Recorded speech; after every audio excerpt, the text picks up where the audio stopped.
You are Locked On Syracuse, your daily podcast on the Syracuse Orange. Part of the Locked On Podcast Network, your team every day. One of the reasons why they won the game is because, did they really start fast? I don't know. But they got off to a 14-0 lead, and they were able to just hang on tight and win the game 37-31.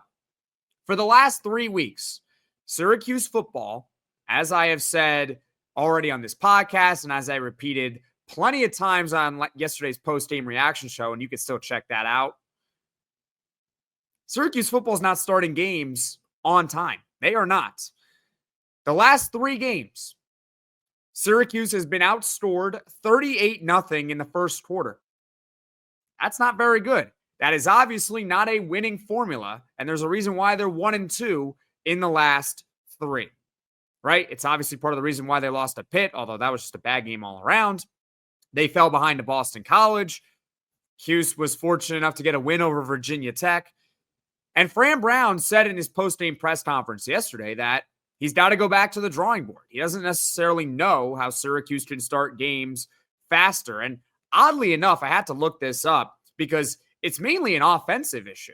Because the Syracuse defense, to their credit, has not allowed an opening drive touchdown or even any opening drive points since week 2 against Georgia Tech. That means the first time that Syracuse's defense touches the field, they're not allowing any points. That streak almost ended yesterday against Boston College, but they missed a 29-yard field goal. Guess what? In the box score, it says they didn't score on their first drive. Right? So it's mainly an offensive thing. So here are 2 ways I think Syracuse football can start better, at least on offense. All right. Number 1, I would get more creativity in the offense early. We've seen Jeff Nixon get into his bag. For those that don't know, Jeff Nixon is the Syracuse football offensive coordinator. He calls creative plays. I think we can all agree on that, right? We've seen some trickery. We've seen Dan VIllari usage and Wildcat. We've seen trickery, right? We've seen some creativity over there. But I think for the first drive, because they're trying to get into a rhythm, it gets a little bit stale and a little predictable, so the defense knows what's coming. At least in the last 3 games, that's what I have seen. In the second quarter, Kyle McCord had that awesome misdirection run, right? That was incredible. It was like a fake double reverse, and then Kyle McCord ended up scrambling for almost 30 yards.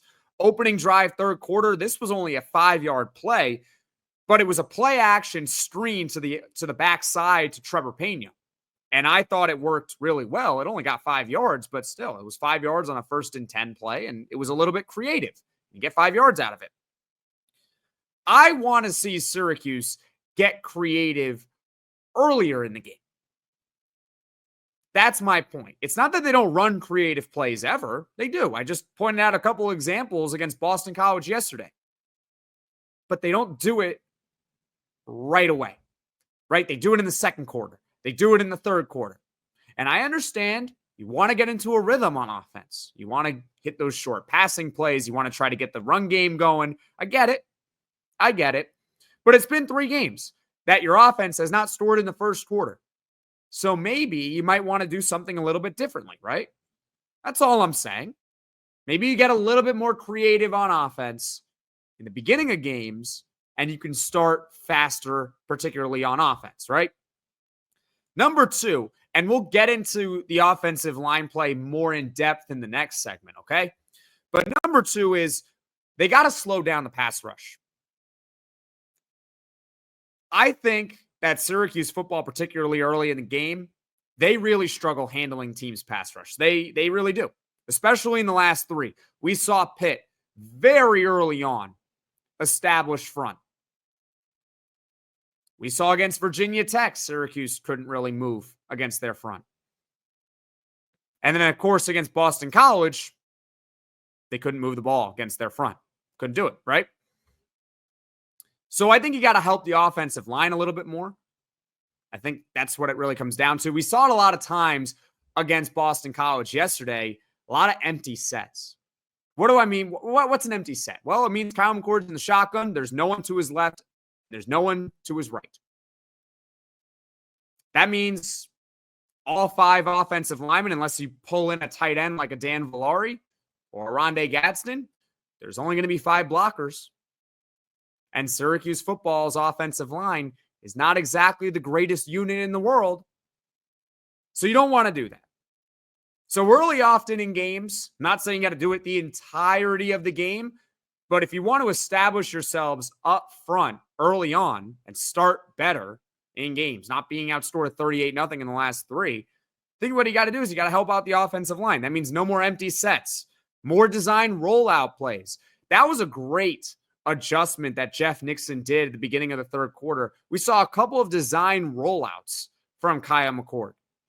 Now, there are pros and cons to a rollout, right? If you roll out, obviously that's going to take away half the field, right? If you roll out to your right, you don't want your quarterback throwing back to the left. That's usually that's like a rule number 1 of quarterback play, a cardinal sin. Do not throw across your body, right? So it's a little bit predictable in terms of where you're going to throw the ball. However, when you roll out the quarterback, it helps out the offensive line because the quarterback's not a sitting duck in the pocket. So you could do that. More short passes. Short, quick. Now, they try that at times, but you could do that, right? Those are just ways you can slow down the pass rush. But the point being is that in order for this offense to start games better, I think they got to do 2 things. 1, get creative earlier. And number 2 is you got to slow down a team's pass rush. I think those have been the 2 big problems the last 3 weeks and why Syracuse has not scored a point in the first quarter.